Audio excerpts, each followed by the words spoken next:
ஏன் சிவனேசா அங்கே போகிற? இன்னைக்கு பார்த்தீங்கன்னா வந்து ப்ராஜெக்ட் வந்து ரூம் தான் க்ளீன் பண்ண வந்திருக்கோம். இது வந்து சிவனேசன் வந்து இட்லி கடையை வந்து திறந்து வைக்கிறாரு. அவங்க அப்பா கடைசியாக மூடிட்டு போன கடையை வந்து திறக்கிறாரு இட்லி கடை.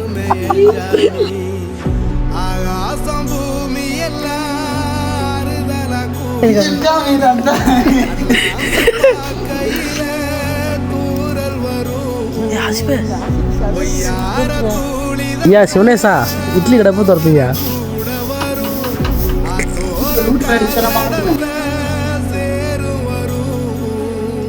ஹாய் காய்ஸ், நம்ம வந்து புதுசாக வந்து ஒரு டெய்லி விலாக்னு ஒரு யூடியூப் சேனல் திறந்துருக்கோம். அது இல்லாத இன்ஸ்டாகிராம்லேயும் வந்து ஒரு ஐடி வந்து ஓப்பன் பண்ணியிருக்கோம்.